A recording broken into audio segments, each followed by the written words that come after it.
It's car con carne. Let's eat in the car. It's car con carne. And now here's the star of our show, James Van Alstyne.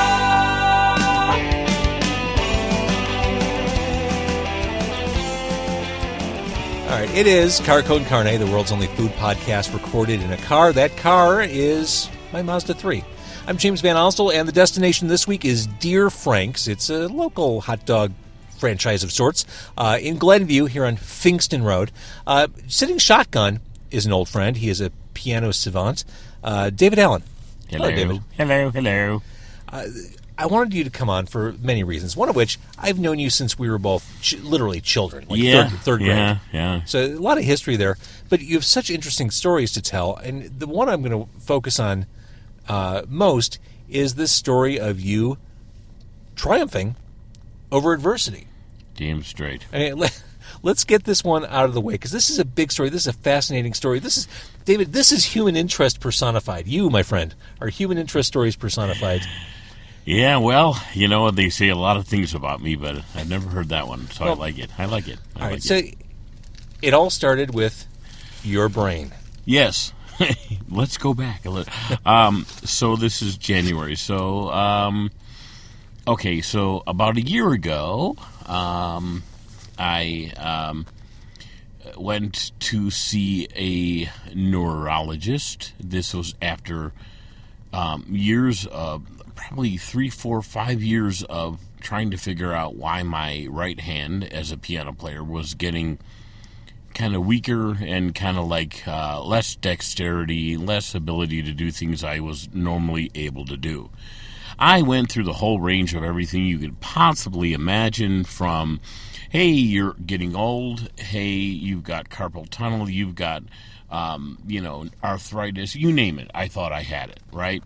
And so I went through bouts in that. So fast forward, like I said, to about a year ago now, and I went to see a neurologist, and she said, well, there's some weakness there, but I can't rule something central out. So I wanted to do an MRI of your neck and your brain. Okay, so you hear that. What do you think? I'm thinking, oh, whoa. Yeah.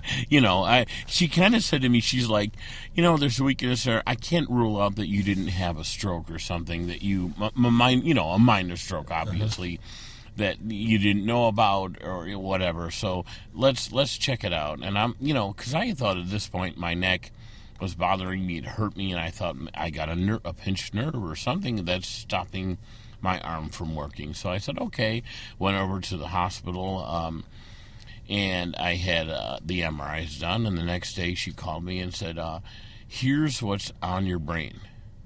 Wow. Yeah, and I'm like, it's one of those moments that hits you, and you're like, whoa. Now, is it one of those moments where you hear the words coming out and suddenly you're almost like out of body? Yeah, exactly. I grabbed my iPad so I could open a notepad so I could take notes on what she was saying, because she's speaking about, that you have a vascular malformation, or also known as a cavernoma, and a cavernoma, whatever it's called, a champagne cavernoma, yeah, I believe is what it's called. Exactly.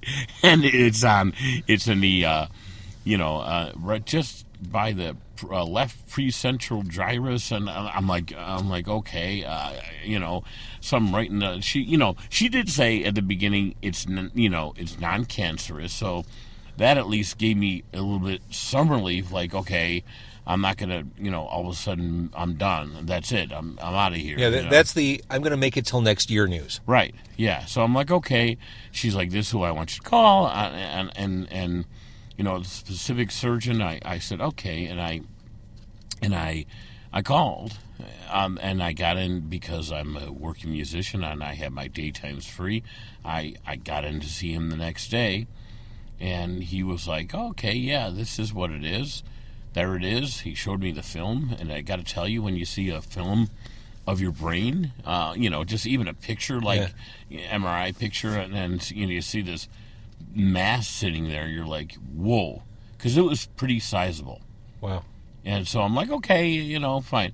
I said, what's entailed? He said, probably a couple hours of surgery. He showed me his surgical path. I have a good way to get this out. Cool. I'm like, great, no problem. A couple hours in surgery. He's like a couple of days in the hospital. You go home and you take a few weeks, just sort of laying low. And then you should be able to kind of get back to normal, slowly. But surely you're at it. So we're talking brain surgery. Right. You are my age. I don't think of us as older guys. I mean, I guess compared to, say, my 14-year-old son, we are. But I don't think of us as old men. This is the kind of stuff you don't expect to hear at our age. No, not at all. You hear of the crazy, the unexpected heart attack or something like that, but no, generally not. And so I was like, okay. I like an idiot, and I will call myself an idiot on this wonderful podcast and say it is wonderful. I said, okay, that's cool. He's like, it's not an emergency, so I'm like, okay, well, I got some gigs coming up. I'm going to wait, and I'll do it in a few weeks. Huge mistake, by the way. Huge mistake. Don't ever do that to yourself. Was it the sort of thing where you got the news and you should have had it taken care of right then and there? Yeah, because the next few weeks were torture of thinking what's gonna happen, what's gonna you know what I mean, and the what. It's like going on a roller coaster. If you could start right at the top of the roller coaster and go straight down, it'd be one thing.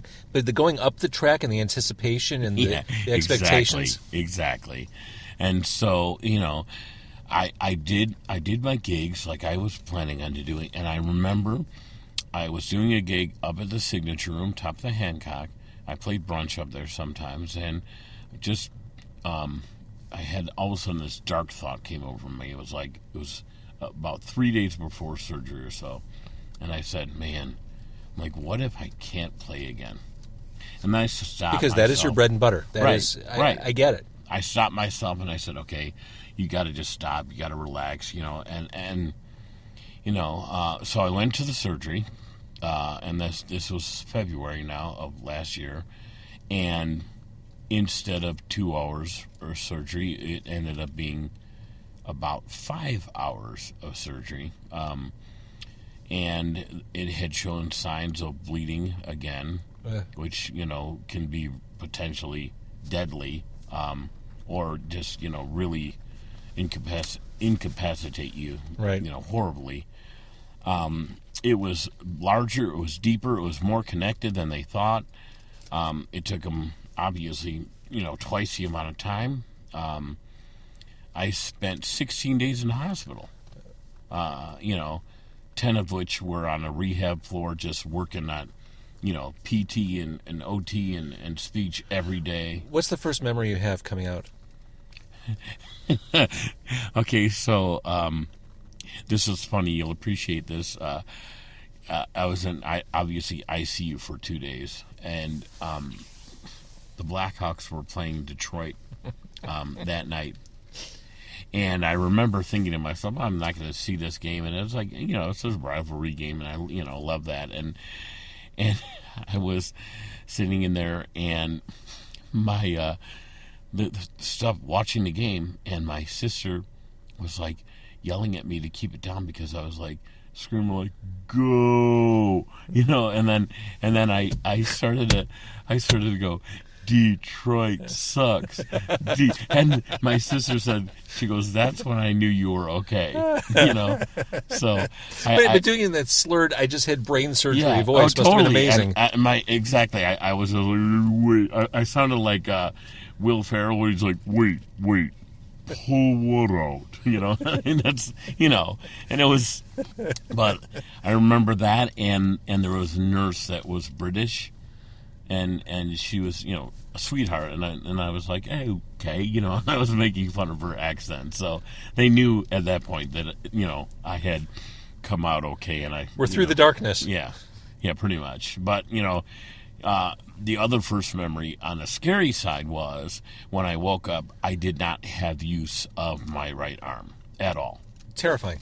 I mean, completely paralyzed. I mean, to the point where, you want to talk about a surreal moment in your life, instantly your brain sends, the synapses, like, in, like I'm talking now with my hands, like, shocking. But like I'm like, in my brain, it was like, move my arm. Nothing. I couldn't move the arm at all, and my hand. That sounds like a super stressful, high anxiety moment. Yeah, and my hand was clenched, and I know you all can't see this, but our wonderful host was clenched like this in a kung fu G.I. Joe death grip. Okay. I could not open it. I couldn't move my hand. I couldn't move my arm. I couldn't. And it felt like, the feeling when you're, when you obviously sit on your foot or something like that and falls asleep. Mm-hmm. And then, you know how awful that can be. And you're like, you get up and eventually you shake it out and it stops. It wouldn't stop. It was like that constantly. Oh, man. And like there was no way to get comfortable. It was just, I'm like, okay, well, this is not what I expected, Well, I want to talk about how that's led to what you're up to now. Which is fascinating to me because you were a piano player. I said you were a piano savant. I want to talk about how you're able to navigate around everything that came with this in order to maintain your career. But first, we're sitting here. We have bags of hot food sitting on our laps. It seems almost cruel to make you tell me all these stories without actually eating the food. No. Now, you picked the place. Tell me about Dear Frank's. Why do you like it? Wide variety of menu. Like, you can get the awesome, Vienna dog and all that sort of stuff. But then they got lots of other stuff. Like I actually went healthier tonight. And you did turkey Polish. Did you need help with that? I feel bad. No. I did not get the French fries. But they got good stuff. They got good stuff all the way around, and my kids also like it. So that's probably part of the reason. So I went with the regular Polish. I'm shamed by your healthiness. I was doing so good. I was eating so well yesterday. I went completely off the rails. Took my son to an event. On the way home, I was starving. He was starving. Had an 8 o'clock Egg McMuffin, and it was all downhill from there. Oh, boy, yeah. Well, this Polish looks great. It looks like it's charred and split. There you go. It's too big for the bun, and it smells divine. We can take our time, like I said, to discuss the fine differences between the turkey Polish and the regular Polish. Oh, dude, this is sweet. This is really good. Yeah. I should mention, we both like music a lot. Iowa has a new speaker out called the Exos 9. It's basically like a big home stereo speaker, portable battery-powered box. Super high-quality sound. I've heard this, like side-by-side testing. It sounds amazing. It's a portable sound you can take anywhere. It's big, portable, long battery life. You can find out more at iowa.us.com, aiwa.us.com. And if you do buy one, leave a note for the seller that you were sent by Car Con Carne. They'll send you some kind of a high five over the mail, maybe. But Iowa, it's amazing product in this Exos thing. Cool stuff. All right, so the food is great. I'm loving this Polish. Let's talk. So you had this brain surgery, and I know medical costs for anyone suck. You are a musician who, it's not like you go to an office 9 to 5, Monday through Friday. You do gigs. Right. So when you can't do gigs, if you don't work, you don't play, or you don't get paid, basically. Correct. So there was a stressful moment, and I know there was a fundraising campaign for you. Tell me about that. So the realization when I kind of, got through the fog of the initial time and I couldn't move my arm and then couldn't open my hand was that I probably wasn't going home in a couple days and I probably wasn't playing in a few weeks, and like you mentioned, no play, no pay. Mm-hmm. Thankfully, I will say this, insurance-wise, my lovely wife, does have a 9 to 5 job and thankfully does have our insurance and, thank God for that. Because, you can't even, I can't even imagine, oh God, no. without. So a couple of days into the hospital, my dad and my sister, I think my mom, I think all of them, they kind of brainstormed and they wrote up this GoFundMe, and posted it. And I got to tell you, I had what I like to refer to as the George Bailey experience. Explain. I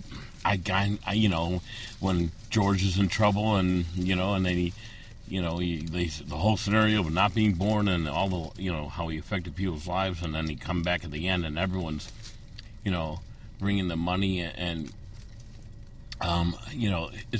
it's either the George Bailey experience or like your own funeral experience, like the sort of things where people talk about your praise and sing your praises about what you've meant to them and what you've done. And I mean, the outpouring that came from that and what people said, the messages and everything, I mean, it's still now. I get emotional about thinking about it now, even, because it was unreal.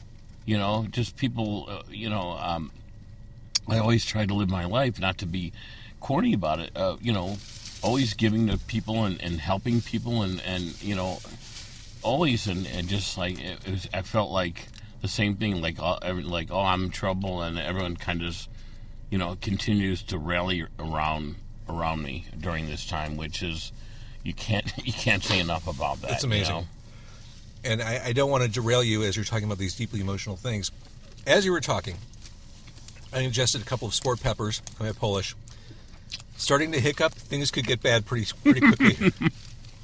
I think I might be through the worst of it, but I don't want to all of a sudden hiccup in the middle of you talking about these deeply wrenching, you can, serious things. The Car con Carne comes with some risk, David. I want to be clear. Mm-hmm. All right, so you got to a point, at some point, where you said, I got to go back to work. And I'm sure you missed playing piano. Oh, my God. Well, I think the thing that musicians can relate to and understand with this is that, we all started playing for various reasons, obviously, but... And for you, it was the chicks. No doubt. I was 4, and I was into the chicks. Right. No, in all seriousness, playing for me is it's not just, obviously I've been fortunate enough to make a living doing it, but it's my love, it's my passion, it's what I love to do. And right, it's a career and a hobby. Yeah, and to me that's, wow, how lucky can you get? But a couple months in, what sort of happened was my hand sort of got forced a little bit. We had a friend of mine who I do some of the dueling piano gigs with. Are you done with your food? I'm getting close. All right. I got a garbage bag ready for you. I got the sport pepper coming up, and I don't want to. A friend of mine who I do some dueling gigs with, we had a bat mitzvah, of all things. And it was on the books. It was the end of May, and I was like, "Oh my God, I'm not. There's no way. There's no way." So what I did was I called my dad in to play and come in and do the Hebrew set with me, which they were going to want, and I did the rest. And it was the first time I had played. I did it all left-handed, and. Are you a lefty? No. Dear God. No. I'm right-handed. I've had to learn to, to write, to do everything. To go tinkle. Yeah, everything you can imagine. And it's, the funny story about that is I was in the hospital. I had sushi. Uh-huh. And I was eating chopsticks in the hospital, left-handed. And a couple of people that were there were like, I can't even do that with my my good hand, let alone. Oh yeah, forget it. Not me. And so, anyhow, so the bottom line was that gig kind of gave me the confidence and the the power to sort of say, okay, you know what, I gotta forge on. I can't, even with the great amount that people collected with the GoFundMe, and Blotto did a fundraiser for me. Mr. Blotto, who we'll talk about. Yeah. and that was really, really, really special to me as well. And you know, I mean, even with all that, it's like, you know, you're a dad, you have kids, you know how expensive it is to, you know, to live today. It is 1,000 cuts. I mean, it's just a bunch of little things. Mm-hmm. They add up quickly. And so I said, okay, I have to get back to work, no matter what. And that gave me the confidence to do it. And I started to call around to the people that I played for before and say, okay, look, I'm ready. I'm not going to get any more ready than I am now. Let's just go forward and let's just go. And so I started playing. I did a couple things at Sluggers and played some, you know, after some Cub games. And so you're playing up and down the piano with one hand? Yeah, pretty much. So you basically had to retrain yourself how to play. Well, it's really hard because you're going to try to cover as much two-handed stuff with one hand as you can. And then, you know, there's only so much you can do, obviously, you know, but, you know, when I sing and play, you know, it's kind of like you're backing yourself up, so you can get away with just laying down a groove and playing, or, you know, recording and playing. The gigs I can't do, ironically enough, are the solo gigs where there's no singing, like Makes the sense. Hancock, because I can't play the melodies and stuff like that. Makes sense. You know, that's too difficult. But that's a bummer because I'm sure those are nice money gigs. yeah, and that's the problem too, is that I'm not able. I'm totally dependent on. Thank you, sir. Totally dependent on doing, you know, doing those gigs and playing, you know, the dueling gigs, and you know, there's only so much I can do, and I'm dependent on those people to give me those bookings. Right. And you know, Quick interruption. Those fries that you didn't have, sinful. So good. Sorry, go ahead. Thanks. Well, you know what, mister? You're going to have to spend a little extra time in the gym now, and I'm not. Well, here's the good thing. We're next to a place called Eco Gym. We're in a strip mall right now. Yeah. They're open 24/7, 365. Oh, my God. Let's go. Look. And they have memberships as low as $0 per month. You know, it's time to jump on. You can't beat that. If I were strapped onto an elliptical, I don't think I would know what it is. I don't think I could identify an elliptical in a equipment lineup. I like the elliptical, actually. It's kind of good. Less stress on the joints. You put the lip in elliptical. Dude. I do.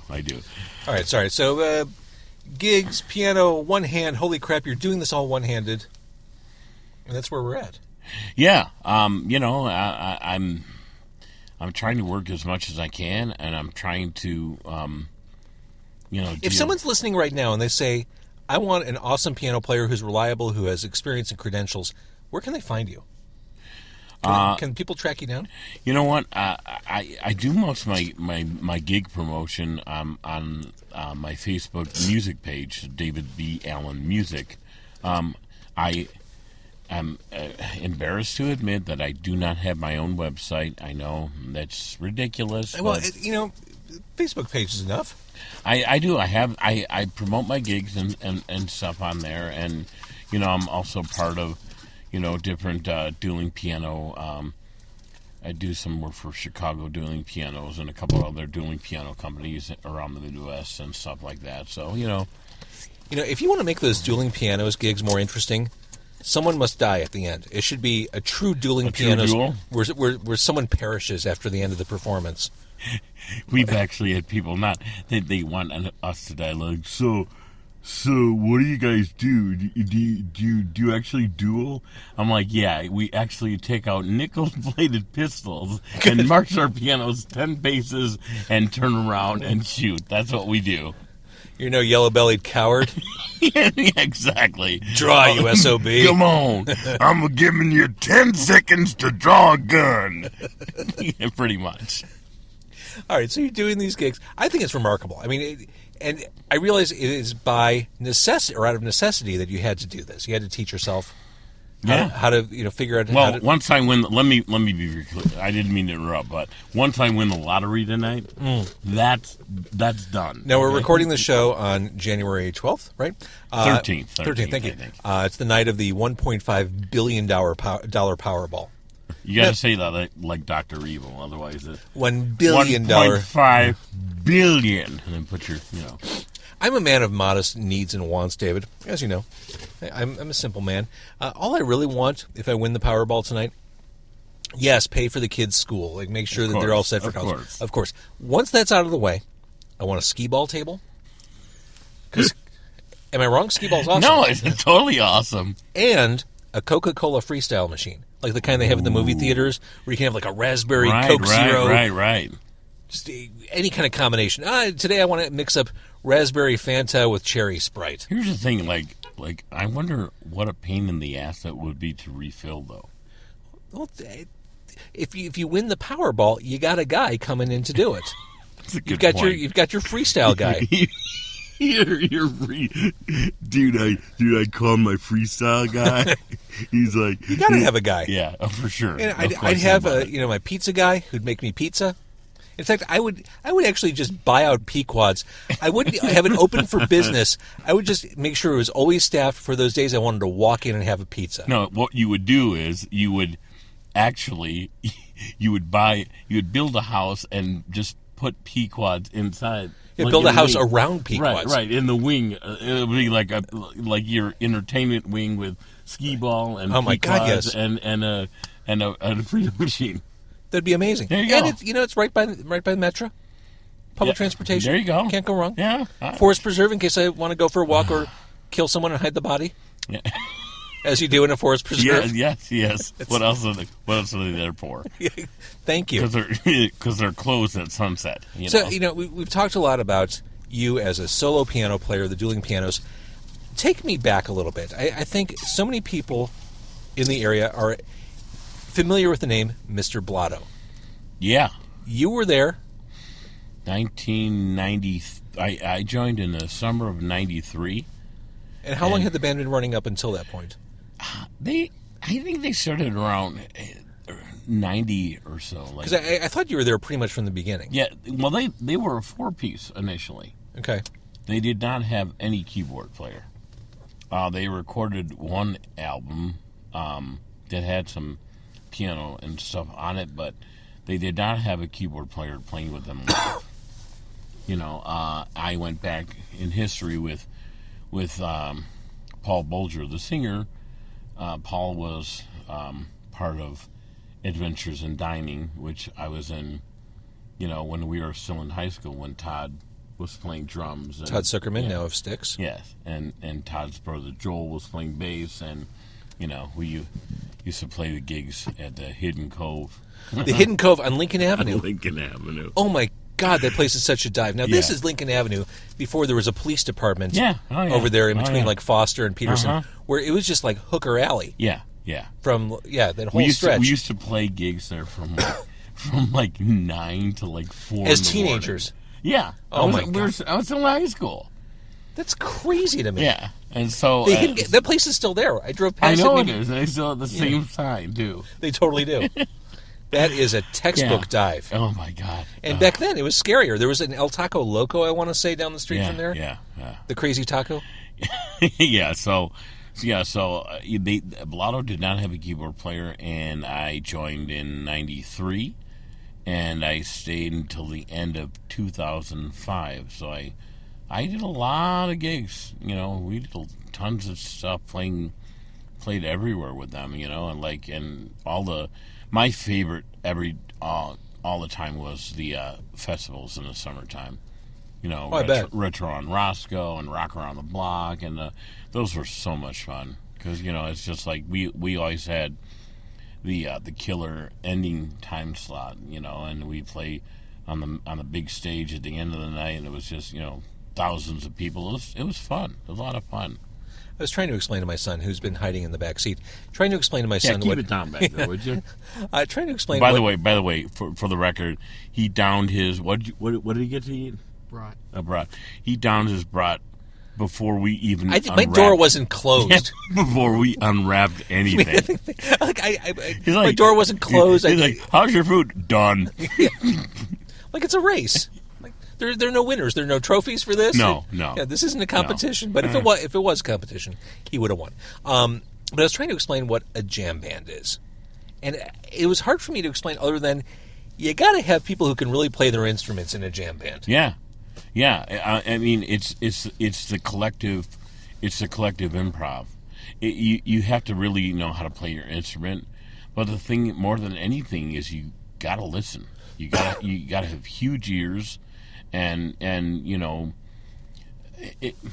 there's a lot of people that talk about the direct path from your ears to your hands, and there's very few people that have that kind of ability, so that it's an instantaneous, you know, hear, interpret, and react all at the same time. And you hear what the guitar player is playing, and you're like, oh, that's cool. I'm going to go from where he ended that riff and go to, you know, it flies by. You know, people, you know, don't think, you know, don't think much about that, but there's definitely there's an art form to it. Well, and there's a give and take too, right? Yeah. Because you don't want to be the person who's like kind of pulls all the attention toward him, and not in a jam band, not in a collective jam. You know, I mean, there are times where when the guy's going off and he's the guy playing the solo, and you know, and great. But when you're in a space like, you know, like the Dead would be, or Fish, or any of these other jam bands, you know, this big open space, you know, is about the collective. It's about the collective, and about, you know, the real good musician knows when to shut up. You know, when knows not to play. Well, that's showbiz, right? Leave them wanting more. Yeah. You got to know when to just be like, okay, not overplay. And it's interesting because when I got into dueling pianos, it's like a lot of dueling piano players are just piano players, and they've never really done anything else. And you could tell the piano players that have been in a band and the ones that have not. Because the ones that have been in a band, they kind of get where their place is, and they're not going to overplay. The ones that have not, it's like just all day long, just like, oh, you know, and they're used to filling up all that space because we've all done solo shows, and it's like, oh, well, I got to play, and I got to play a solo, and I'm going to, you know, no, you know, if you're backing up your partner, you know, shut up and let that person play, and know when to not play. You know, it's a real maturity thing with playing, in my opinion, you know. So what led you to leave Blotto?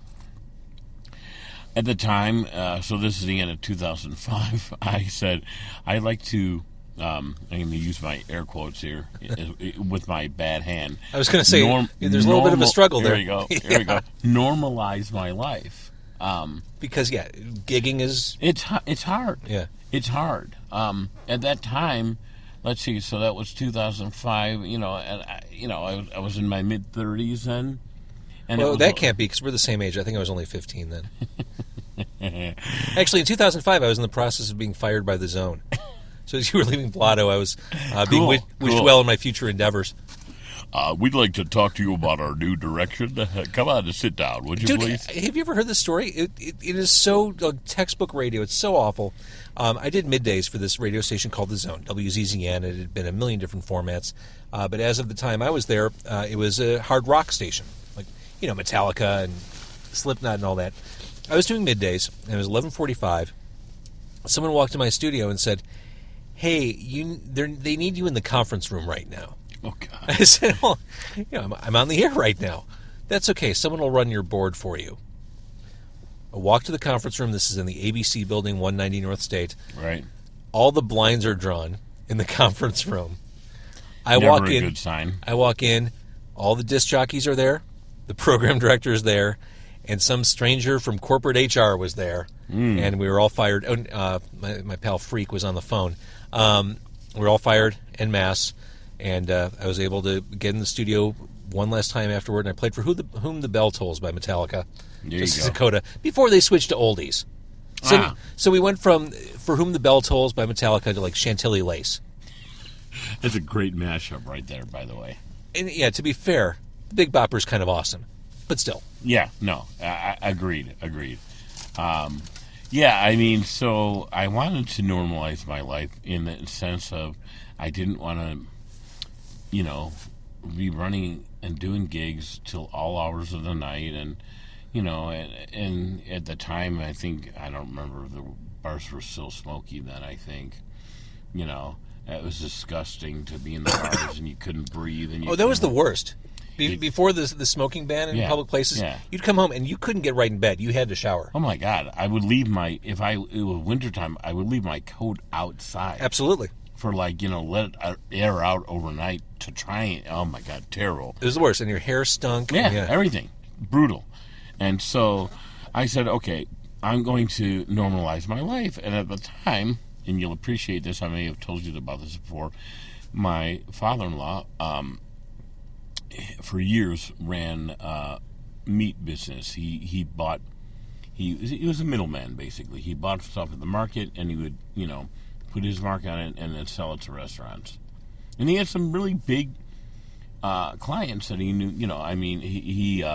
he didn't do exclusive for these places, but he had, he got certain things he did with Gibson's.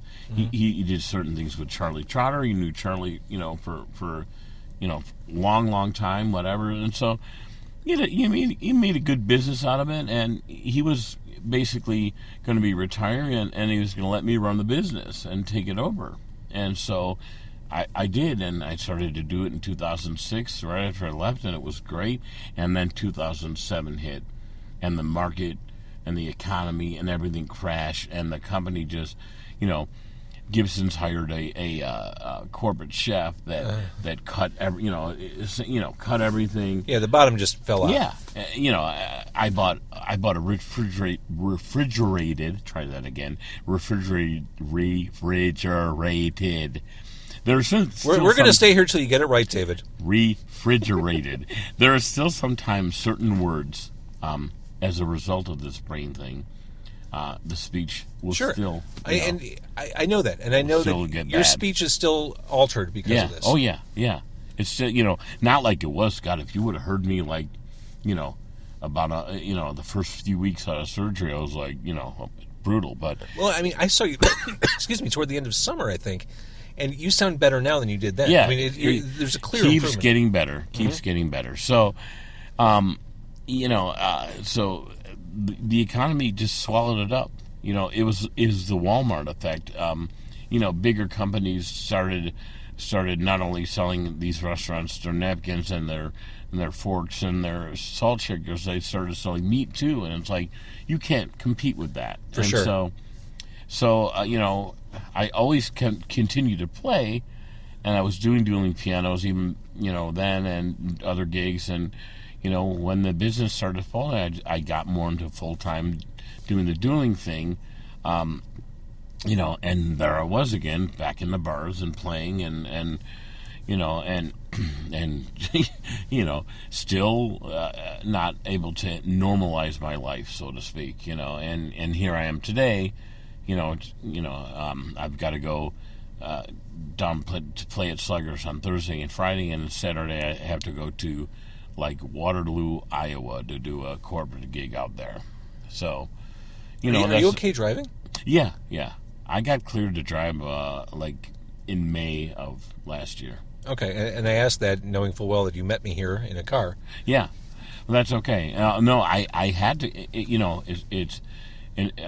I had to go and get certified.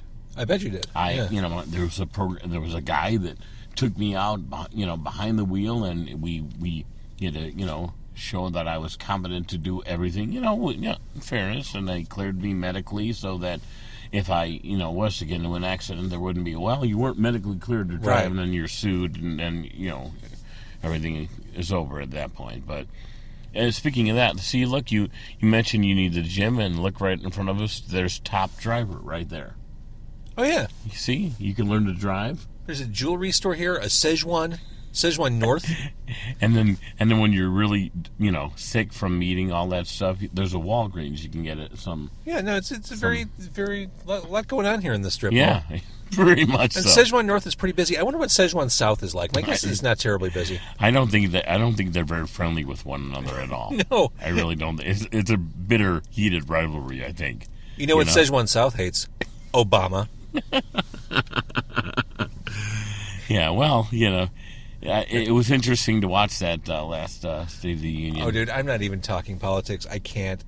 Other than, dear God, if Trump becomes president. My podcast would be the greatest podcast ever.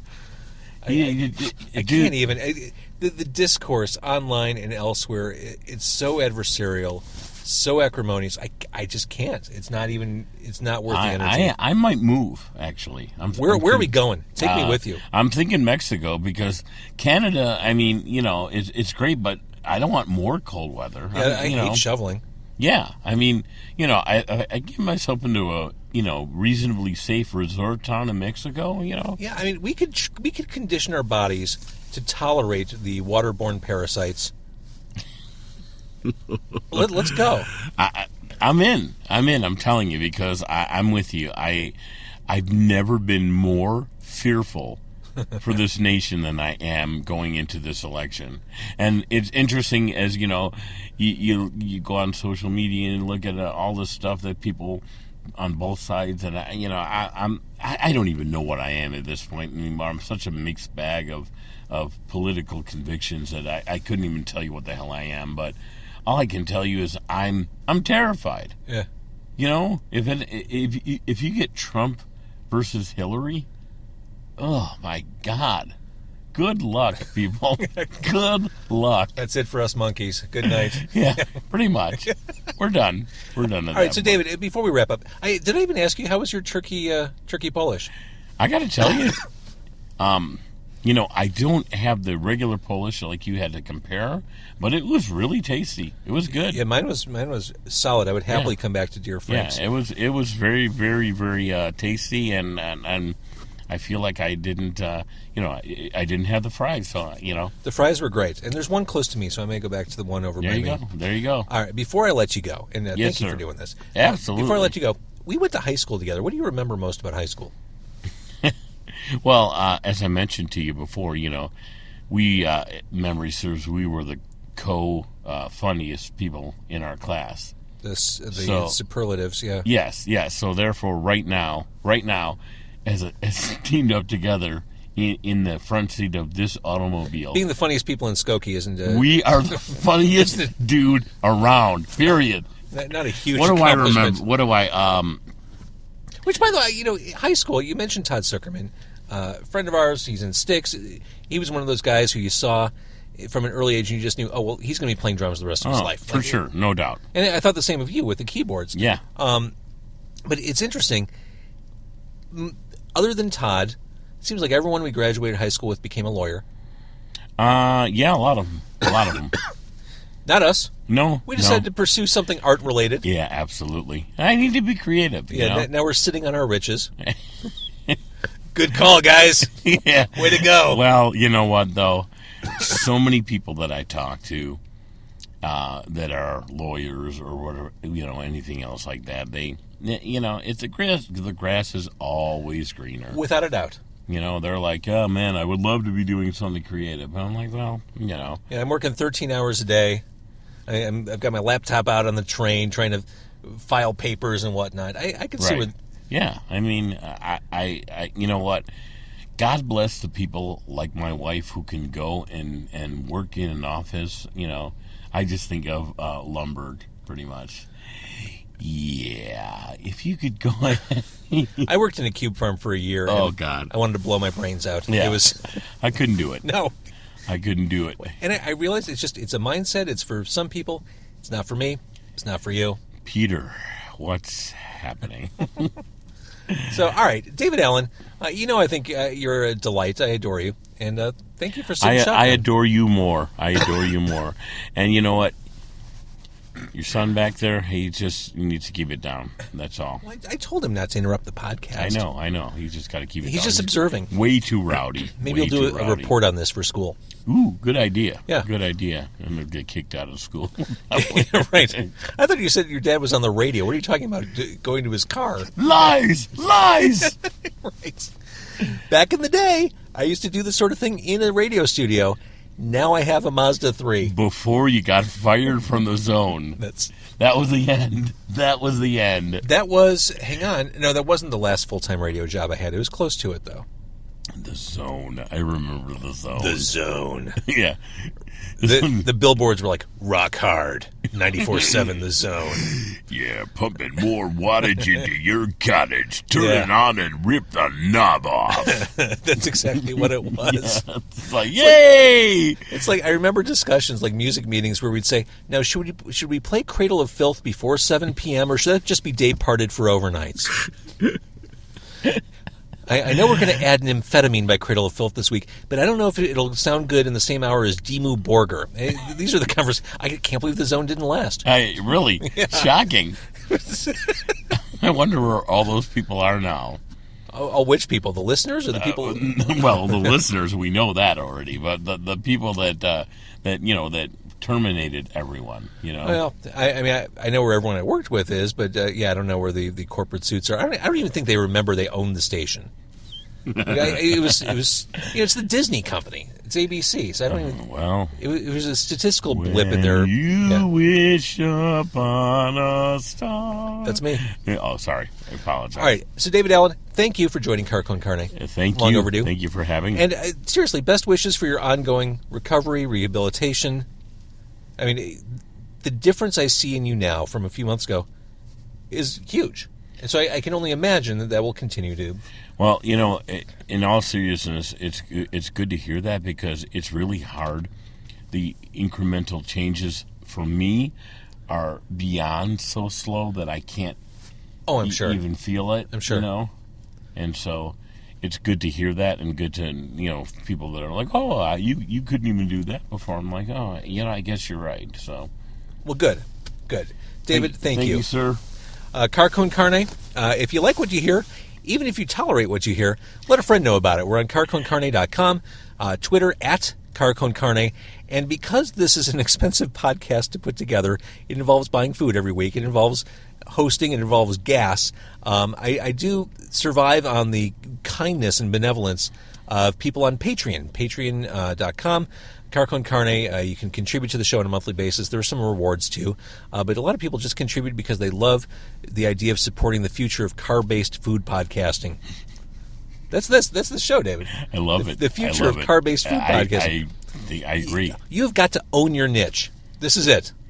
You know what? I love it. I love it. And it was great being here. And I agree. Support. I'd get Bolger in here. That'd be fun. You think he'd do it? Yeah. Oh, he would for sure. I'd love it. I just committed him. You like that? I love that. Yeah. I think it'd be great. All right, cool. Car Con Carne, thanks for listening.